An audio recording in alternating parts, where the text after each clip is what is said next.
Remember, at the core of every religion is martial arts. And therefore, the word play that you see from Babylon is related to martial arts and God destroying the Tower of Babel and God being mad at Rome and Rome calling it martial arts. So now let's look at the difference between ma, mon, ruboy, and pa, okay? Ma, man, you script, right? Moon, mon, Jamaican mon. So moon temple, okay? Like when the gang stalkers pull down their pants and moon you, one headlight showing their perspective, your eye, right? The eye of Apep. So when you talk about wooing men over, right? Woo. Wu-Tang Clan. How many guys you know them woo, right? You're going to woo them over, okay? Now, what does it mean to be Chuck Woo? Okay? That means we are the big black guys that would grab you by the fucking neck out of the air and chuck you. Or you would throw a few insignificant pissant blows. We would grab you and chuck you to the ground. Di-umba. Okay? Di-umba. Okay, what is to happen? Chi is silent. You see the wordplay? Now let's take MMA and martial arts. Are they manly sports or are they Greco-Roman, homosexual, gender feminist, gender neutral sports? Well, it's right there in the name. Eminem, right? What is the Eminem commercial? You'll see a slutty woman and a man. So let's assume that MMA is ma and martial arts is ma and Greco-Roman styles of fighting are gender neutral and the whore that rode the beast together.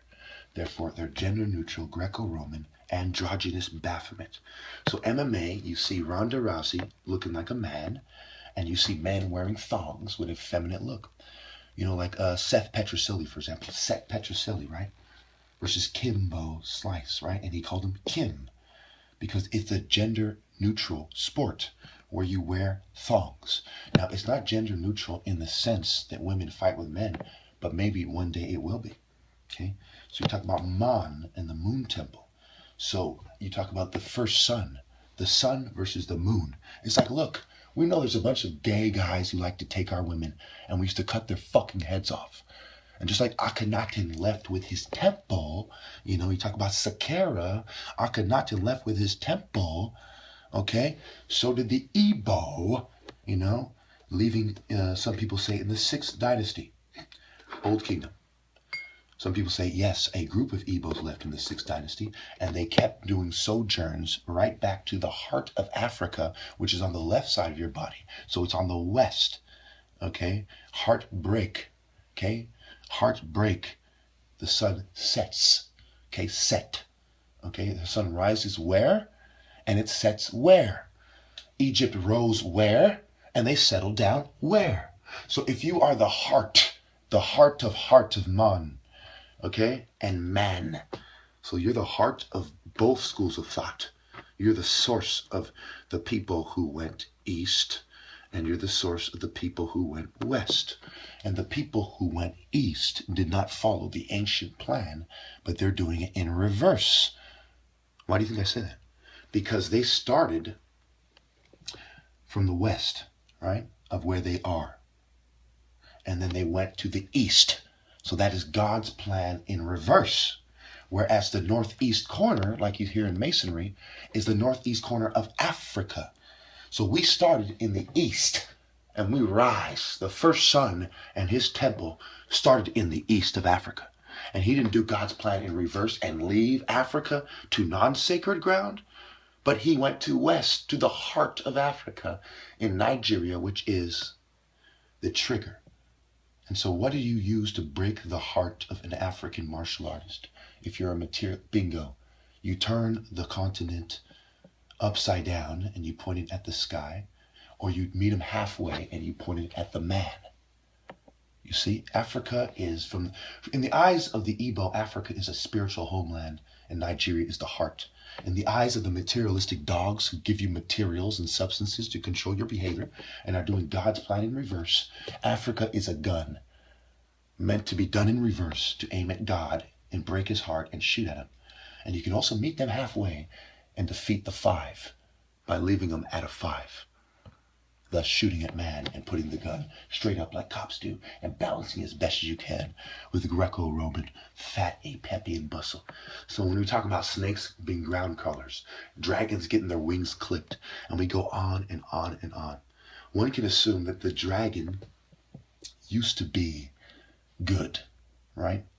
That's one way to look at it, because he was allowed to fly, and then he got his wings clipped. So Lucifer was the top martial artist, the top war artist of heaven. That was his role as the top angel, right? And God had to create Jesus to give the good angels the upper hand. And it's Michael casting casting the lowly devil out of heaven. Okay, while the materialistic guys cast lots, right? Lots. Well, who was Lot, right? And what is the connection between Lot and androgynous Baphomet, gender feminist scum who wish to push homosexuality and insult the divine beings of God, whether they are the kings in the Bible, the kings of the Jews, or the Jewish kings of the Igbos, who are the Jews of Africa, because not only were they treated like Jews, but it's hidden in plain view. They are the Jews. The G is silent. Obi essence, martial arts, Igbo, Kuro Obi. The first dragon, Satan, is Lucifer. So if you have a dragon tattoo, either you are saying that Satan never fell out of grace, and he's the great dragon still, or you are saying you are a Luciferian before Satan fell out of grace, which means you are a jealous little ninny, hell-bent to defy God, because Lucifer's thought is a path, okay, that leads.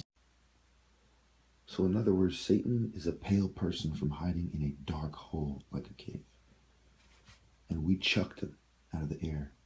We killed his ability to use flight as a means to fight. And as such, he was permanently put beneath man.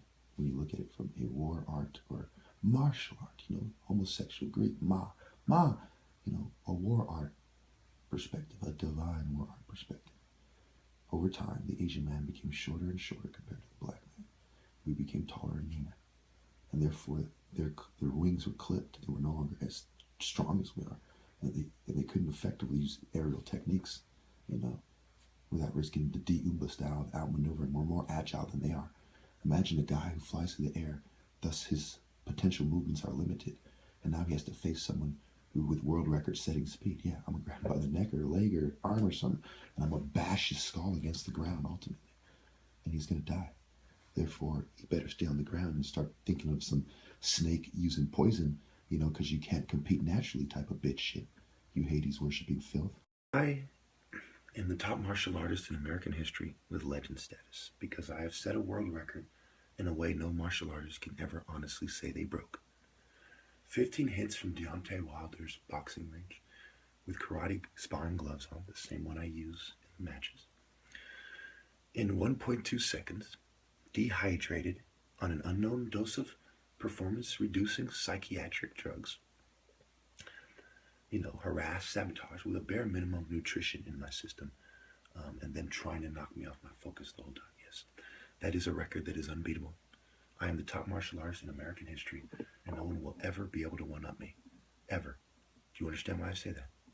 Do you understand why you must pay me obeisance, or your race should not go to heaven? Is that fair to say? So La Selva is an exit on the way to Santa Cruz.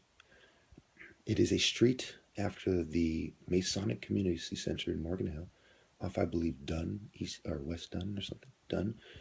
And it is also the outpatient place I went in 2012, where I received a huge dose of drugs, and I have a picture of me looking sick that I've posted many times in the La Selva bed. So May, June, July. May 4th was a challenge. In the end of July, I was taken to the psych ward after being covertly drugged with drugs that make me act weird. Like, who knows, maybe they gave me LSD or crack, or who knows, right? It made me lash out. I can show you the videos. They're still posted on my WuChan channel. You see me looking a mess. Between May and July, my room, which I was decorating, becomes completely undone, and I look like a complete mess. They covertly drugged me and sent me up to the psych ward, to go to the psych ward where Chinese and white people, Dr. Wong and Barbara, who admitted that she was the daughter of Masons, granddaughter of Masons, gave me huge doses of Zyprexa, Depakote, and Seroquel, which destroyed my body. And I bounced back, and I made a challenge again in December 20th, 2013, and no one has ever been able to beat me or officially score a point other than my brother, who has been training against me my whole life, also showing that my tribe is superior. You put one and one together, he could beat the other challengers, and it's because he's Igbo and I'm Igbo. Judah was portrayed by a Judas type of house nigga blacks.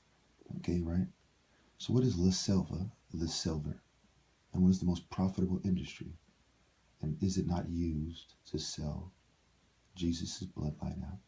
Because to destroy organized religion, you must destroy monarchies as well. And what monarchy is more important than the monarchy of the Jews? Those of you who do not agree, I want you to look at your family and say, I have gambled your souls for generations,